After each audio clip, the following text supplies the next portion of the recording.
Hello, this is Angelia, and you are listening to or watching the podcast Why You Do What You Do, the podcast that talks about psychology and human development. Now, last time we were talking about your culture and your race or ethnicity, so we're going to take up there. In large, multi-ethnic societies such as the United States, and we are a multi-ethnic society here in the United States, immigrant groups adapt to the dominant culture by learning the language and customs needed to get along while trying to preserve some of their own cultural practices and values. Now, these immigrants do adapt into the larger culture because it is a culture shock when you come to a different country. Things are done differently. There are different things. And learning a language is hard. Like I said, I've been studying Spanish for years. I doubt if I could go in there and speak Spanish, I would sound like very slow, like, yo quiero uno, that would be how I would say it. And people speaking Spanish, they'd be shuffling along. I'm like, whoa, whoa, whoa, too fast. So it takes some time. And customs needed to get along while trying to preserve some of their own cultural practices and values. And of course, you want to preserve some of your cultural practices and values that you brought from your country. A lot of the practices and values we have came from old countries where our great-grandparents or great-great-grandparents came from. As the saying goes, there's nothing new under the sun. These cultural patterns may influence the composition of the household. Because, of course, when you have immigrants that come into a new culture, they're bringing their old culture with them. Whereas the younger people are growing up in the main culture of that country, such as, the United States, such as immigrants who come here and they're speaking a language, and the children learn English in school and learn different ways of doing things and about different things. So there's a little bit of, a culture clash in the home. It's economic and social resources because people talk about the entitlements immigrants get you can get the same entitlements with the exception of a few. Nobody's given us money to open a business here in the United States. It'd be nice if my kids had that same opportunity that, immigrants have. But because we're born in the United States, that's not an option for us. But usually when immigrants come, they don't have much at all with them. The clothes on their back and maybe a bag or two in their hands. So they are going to need help. They are going to need resources. And that's why we pay taxes. That's what it goes to. And if you're a Christian person, then you're going to want to help a person who needs help. The way its members act toward one another, because, like I said, there might be a culture clash in the home. If they're old country, old school, and then the children are not, that's going to cause problems because they're going to think that, you're becoming, this. You're coming like these people. No, you need to be like this. And that can cause problems in the home. The foods they eat, because, like I say, the people from the old country are wanting traditional foods. That's what they grew up with. That's what they like. Whereas, the kids in the new country want these foods that their friends are eating and that they're having at school, The games children play, because they might learn these games from their parents or grandparents, but then when they go to school, they're playing different games. We had recess when I was in school, but they don't have that anymore. And in a lot of schools, they don't even have gym class anymore, so that's sad. The way they learn, because, like I said, if they're hearing a different language in their home, that's the first language they learn to speak. But then when they come to school, they're expected to learn that language of that country. So, that's going to be a problem. And a lot of times I see children having to interpret for their parents or grandparents because the parents or grandparents are not all that familiar with the language. And how well they do in school. Because let's face it, if you don't have a lot of money, if you don't have a lot of food to eat, that's going to affect how you do in school. Because if you're not well clothed and well fed, you're not going to do that great in school. You're going to be tired. You know, we had this little kid when I was in elementary school. The teacher bought him socks because he'd come to school even when it was raining and stuff, and he had no socks on his feet. And the teacher made a comment about, you need to wear socks. And he said, I told my mama, but we just don't have no socks. And so she bought him socks. And I want you to know he came to school every day after that with them socks on. So that meant something to him. And there are kids who never have money for lunch. And, you know, free lunch got to be a bigger thing. So that, you know, they could get a good meal. And they have these programs for lunches in the summer and on weekends and things. And I think that's a good thing because there are kids who don't get enough to eat. Families that have experienced racial or ethnic discrimination often have parenting goals and practices that are different from those of families that have not encountered prejudice. Because I encountered a family when I was working out in the West End with some people where they were being taught by the grandma that all people of a certain color don't like you just because of the color of your skin. And that is not correct. There is no all of any group that hates all of any other group. That's just the facts. That is an individual choice. You know, prejudice is an individual choice. Even if you grew up with prejudiced people, it's still your choice to adopt that prejudice. But if you grew up with that, you're more likely to carry that on. And that's going to affect you. If you believe that this society at large hates you and doesn't like you and doesn't want you to succeed, you're going to come out with that attitude. And that's a shame. And again, if you weren't prejudiced, if no one put that on you, if you never experienced prejudice, then you're not going to understand that. You're like, oh, well, they can just, you know, do the same thing. Well, they don't know that they can. They don't believe that they can. And because of socioeconomic status, maybe they can't. Don't assume. You know what happens when you assume. They must teach their children to adapt. And that's, you know, a key there. Children learn what they live. They understand what the parents and the grandparents are saying. But if they're put in a different situation, they do have to adapt to that. And if the parents and grandparents are on board with that, it makes it a lot easier for the kid because the kid can feel comfortable and they don't feel like, I know when I went to school, I felt like I was living in two different worlds because this was the way, you know, that I was treated and told and things at home. But yet this was another way that I was treated and told at school. So it's like I was living in two different worlds. So people from different countries might have that, you know, cognizant dissonance going on in their life because they feel like they're living in two different worlds. Not only to mainstream U.S. culture, because, you know, that's what mainstream U.S. culture wants. They want everybody to adapt and become like them. You know, America's pretty heavy on conforming and being a cookie cutter type person, unfortunately. But to their particular cultural heritage and the oppression that may confront them. So, you know, some parents and grandparents don't want their children to conform to the norm. They want them to be who they are culturally and separate.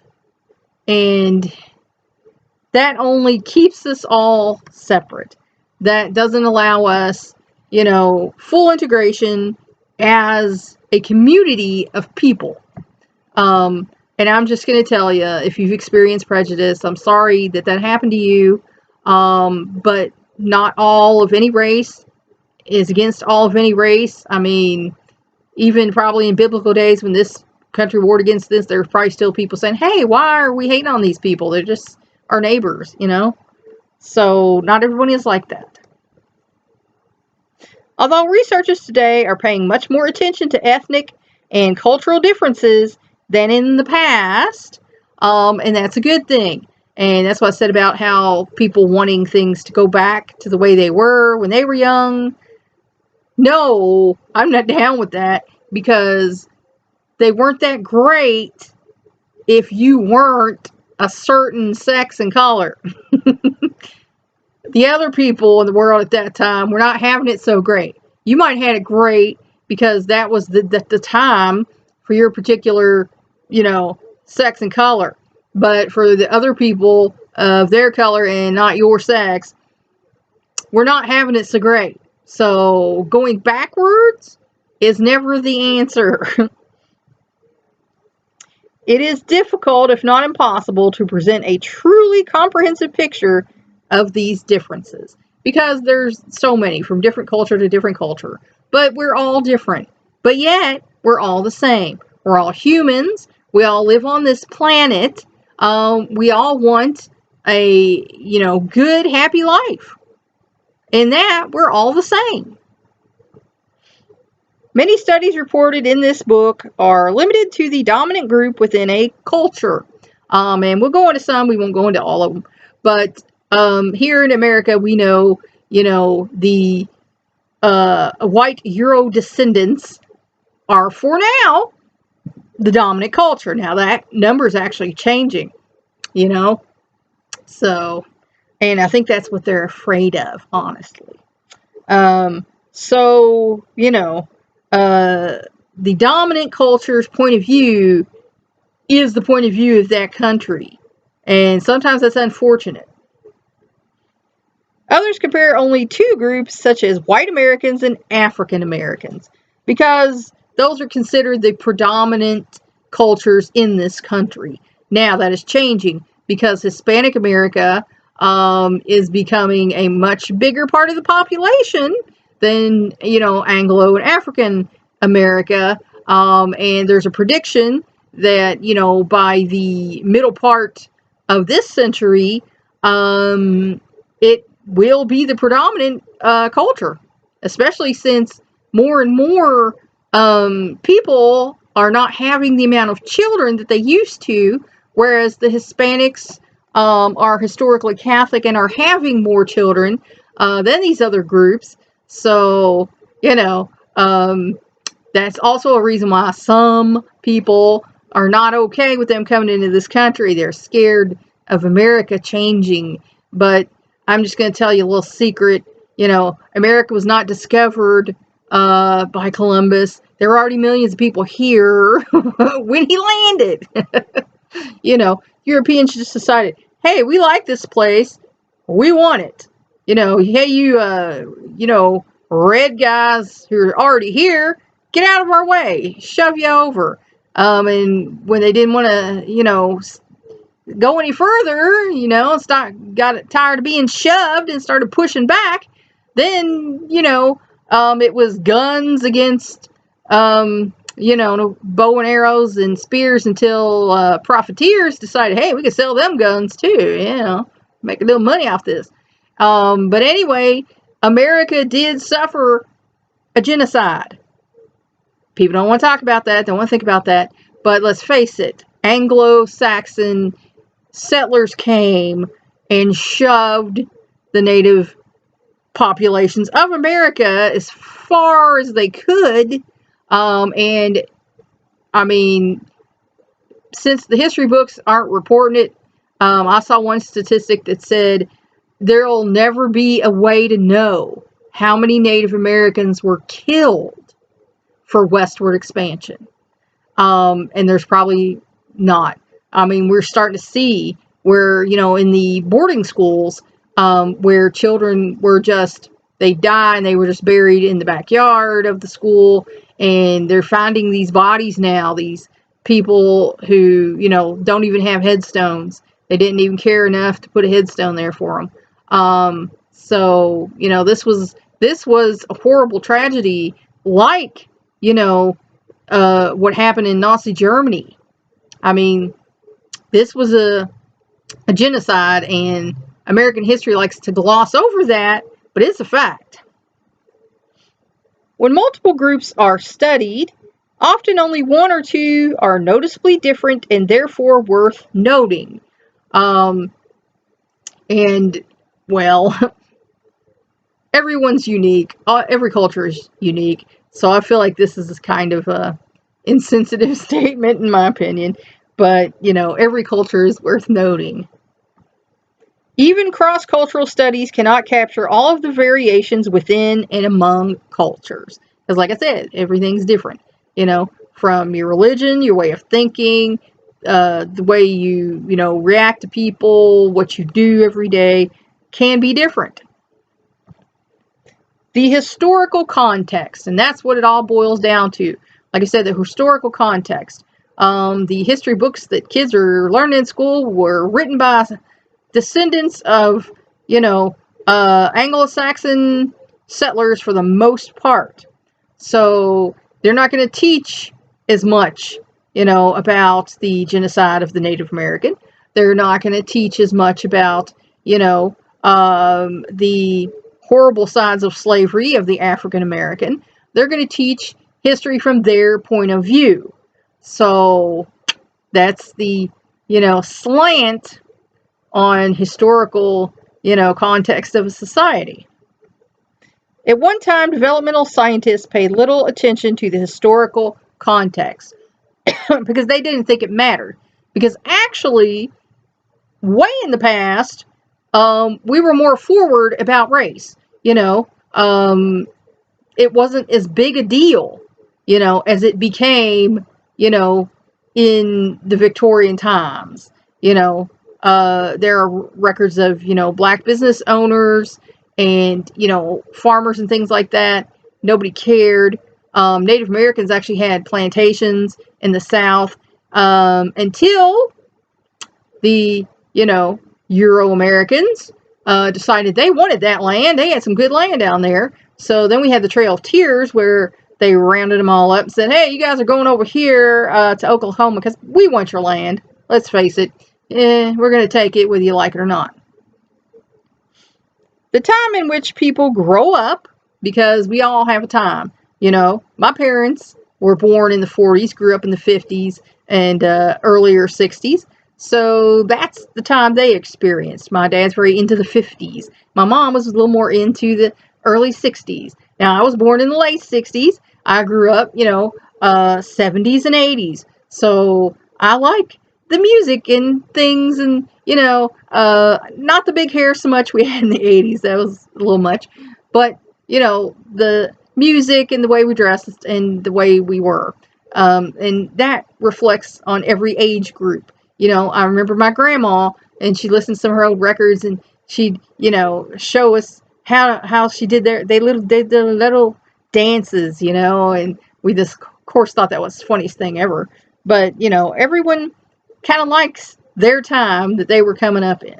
And so that is an influence, on their way they behave. Then, as the early longitudinal studies of childhood extended into the adult years, investigators began to focus on how particular experiences tied to time and place affect the course of people's lives. Because we do remember times and places and how things were. And these affect people's lives. And unfortunately, some people can get logged down in nostalgia, or bogged, whichever you say. I say logged. But then that messes up your now. Because if you're liking then so much that you're comparing all the time, then you're not enjoying the now. So that does affect people's outlooks on life if they're comparing now to then. I mean, you can enjoy then. I enjoyed then. But that can't color so much like now sucks, because it's not as good as it was then. And then, a lot of these older folks, you hear them saying that. And there's one of our leaders, if you want to call it that. I don't call it that. That put that out there, then, it was better then. No, it wasn't. You just liked it more. But that can color our now so that we cannot enjoy our now. The Terman sample, for example, reached adulthood in the 1930s during the Great Depression. The Oakland sample during the World War II and the Berkeley sample around 1950, the post-war boom period. So these were different samples of, people in different times that they did studies on and asked questions about, how do you feel about your life? What's the quality of your life? And things like that. What did it mean to be a child in each of these periods? And that's what, they wanted to know. It was somebody's idea that, it was different, for our grandparents, and it was different for our parents, and it was different for us. So let's take a look at that. How things have changed over time. To be an adolescent, because my grandparents, the family might have had a car, but they weren't out dating in no car. That was strictly for dad to get to work and back. And yet in the 50s, our parents had cars and they were dating in cars. So that kind of changed, the adolescent. And I remember my grandma telling me, no. You did not go out with a boy alone. There was a chaperone. They would come into the parlor, of the home, the front room, living room, whatever we call it now. And there would be someone sitting there, or they would go to a dance or something where there were chaperones. There was no going out alone in cars. So that changed the way adolescents, interacted with each other. To become an adult. And like I said, if you were in the Great Depression, things were not so great. And so you had to be more resourceful, and, be more adaptable and willing to be more fluid to get your needs met. Whereas in the 50s, all these factories would come into be, and so jobs were pretty plentiful. The answers differ in important ways. Model 89. Today, as we discuss in the next section, attention to the historical context is part and parcel of the study of development. Because in different times, people were developing in different ways. You can't take yourself out of time and say it had no influence on you. It, of course, did. Because the music you were listening to, the food you were eating, the ideas of the time all influenced you and how you grew to be. Studying the life course, growing up in hard times. Our awareness of the need to look at the life course in its social and historical context is indebted in part to Glenn H. Elder Jr. in 1962. Elder arrived on the campus of the University of California at Berkeley to work on the Oakland Growth Study, a longitudinal study of social and emotional development in 167 urban young people born around 1920, about half of them from middle-class homes. So he decided we're going to study these people who grew up in the Depression and see what impact it had on them as people. The study had begun at the outset of the Great Depression of the 1930s, when the youngsters who had spent their childhoods in the boom years of the Roaring '20s were entering adolescence.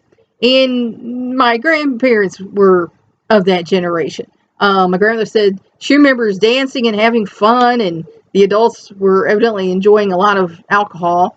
And she would, do the little knee thing. And what my other grandma was like, she had a flapper dress. It came down just at the knee with the fringe. So, how naughty was that in the day? But their parents were affluent. They had money. They had nice houses and nice things, because the money was good. The fathers of these people were working at good jobs, and doing things, investing and things like that.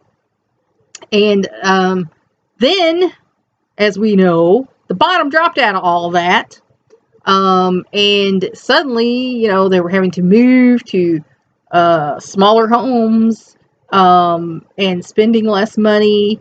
The fancy clothes were gone. We were, my in-laws, actually, my mother-in-law told me a story of when they were little kids, when they were getting dirty and rolling around like toddlers and stuff like that, they were wearing flour sack and burlap sack dresses.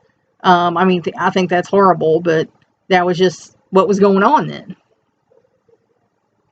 Elder observed how societal disruption can alter family processes and through them children's development. Because of course, they probably weren't getting enough to eat. That's one of the things that, was a big deal in my one grandma's family. Is like at Christmas time you would get an orange and some like nuts in your stocking, and that was a big deal because you didn't get citrus fruit any other time of the year because they couldn't afford it. So, the nutrition was probably not great. The general outlook of society at that time was, they call it the Great Depression. So a lot of people were depressed because times were hard. Excuse me. And, one was telling me about how the presents were handmade, that their father would go out into the barn or, out back, and they would get wooden toys, painted wooden toys. Of course, they thought it was okay and great because it was from Santa. But then later on, of course, they realized that that's all they could afford, that their dad was out back chopping wood and carving stuff out of trees, because they didn't have any money for anything else. As economic stress changed parents' lives, it changed children's lives too. Because, of course, if the parents stressed out, they're going to pass that on to their kids. The kids are going to know we're poor, times are hard, our parents are having a hard time, and that's going to make them fearful because they're like, are we going to be okay? Deprived families reassigned economic roles. So, if the family was struggling, mom might have to, do some work. Neighbor of mine, her mother took in laundry and did sewing and, stuff like that, to make extra money. And she had actually asked me when we moved in here, I didn't understand what she's asking me, as if I did that because she was wanting me to do stuff for her. And I was like taken aback like that because in my experience, that wasn't something that people did, But in those times it was. And then some families had to send their children to work. Older children were pulled out of school and they went into factories, and unfortunately mines, it's in some places, to work, to bring money into the household so they could eat and keep a roof over their head. Fathers, preoccupied with job losses and irritable about their loss of status within the family, sometimes drank heavily. And I've heard, stories about that. One of my neighbors, who was one of my first life coaching clients, her father was drunk a lot. He was very abusive. He beat on the wife. He beat on them. He even, molested them. And she said it was just a horrible time growing up. And at one point, she remembers her and all her brothers and sisters, there were 6 of them, leaving the house. They got out through the back and there were farms and they had fences. But there was this one kind of a ditch behind all of these farms. And they left the house and they headed down this ditch to the highway. And they were actually walking down the highway to get to an aunt's house to get away from the father because of the stuff he was doing to them. Mothers got outside jobs and took on more parental authority. Because, of course, if dad's, not around, if he's out at the bar or out back drinking, mom's got to be in charge. Parents argued more, of course, because of the money. It's got to be there in order to spend it. And if it's not there, then, mom's stressing and dad's stressing. So this was a big deal. Adolescent children tended to show developmental difficulties because they were not allowed to be children. My grandmother told a story about a boy she knew on a farm. He had to drop out of school to work on the farm. And my own father-in-law dropped out of school to work on the farm. So, this was just something that was their reality at that point in time. Still, for boys, particularly, the long-term effects of the ordeal were not entirely negative. And that's because I had a neighbor of that generation. And he said he learned that hard work paid off, that stick-to-itiveness would, pay off in the end. And he also learned to be flexible. Maybe you can't have what you want right now, so you do what you can, but, make plans to eventually be able to have what you want. Excuse me. And take the steps necessary to get there. So, stick-to-itiveness, as he called it, was something that he learned from this point in time. And I hope this information has helped you to understand a little bit more of why you do what you do. And that's all for now. Until next time.